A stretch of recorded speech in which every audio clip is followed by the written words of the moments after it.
Riko adalah seorang manajer di sebuah perusahaan besar. Meskipun ia memiliki pekerjaan yang sukses dan kehidupan yang tampak sempurna, ada sesuatu yang selalu mengganjal dalam hatinya.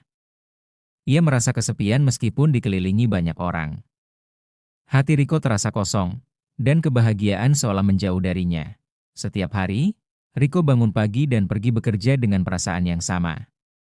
Ia berusaha keras untuk mencapai segala yang diinginkannya. Jabatan yang lebih tinggi, gaji yang lebih besar, dan kehidupan yang lebih mewah. Namun, meskipun ia meraih banyak hal, rasa puas dan bahagia selalu terasa jauh dari dirinya. Pada suatu sore, setelah rapat yang melelahkan di kantor, Riko berjalan pulang dengan langkah lesu. Di sepanjang jalan, ia melihat banyak orang yang sibuk dengan aktivitas mereka, tidak peduli dengan keadaan sekitar. Namun, saat melewati sebuah taman kecil, matanya tertuju pada seorang anak laki-laki yang duduk sendirian di bangku taman.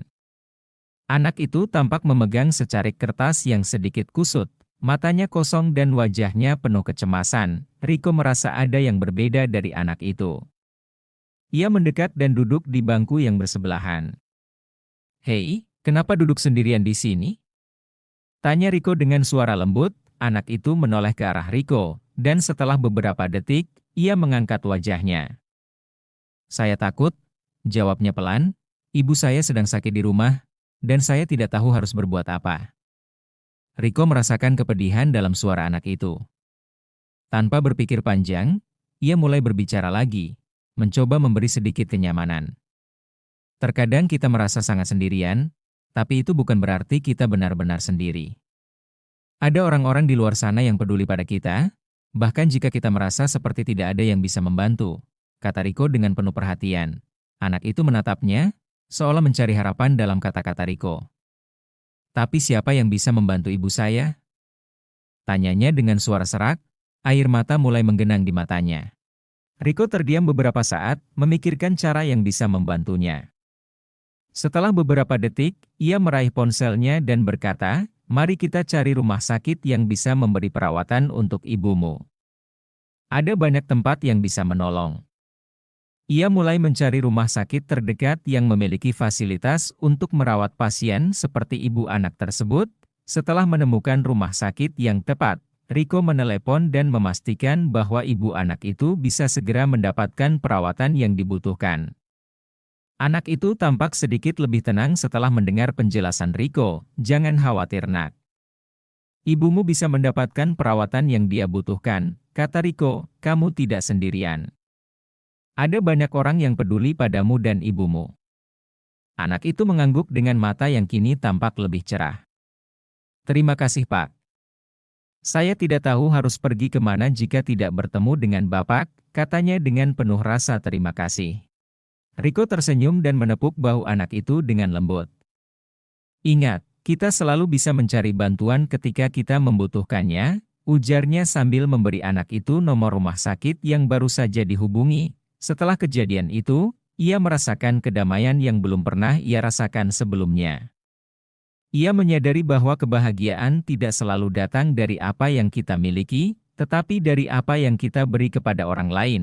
Hari-hari berikutnya, Riko mulai melakukan lebih banyak kebaikan kecil. Ia menyapa para pengemis yang ia temui di jalan, memberikan sumbangan kepada mereka yang membutuhkan, dan membantu rekan kerja yang kesulitan.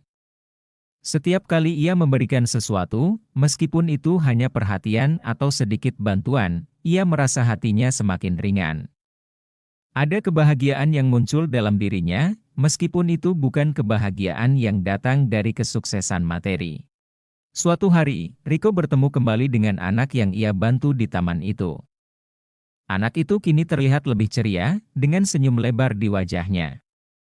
"Pak Riko, ibu saya sudah sembuh, terima kasih banyak atas bantuan Bapak."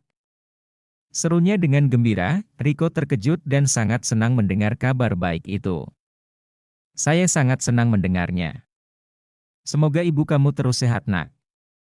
Anak itu memeluk Riko dengan penuh rasa terima kasih. "Pak Riko, Bapak sudah memberi kebahagiaan kepada saya.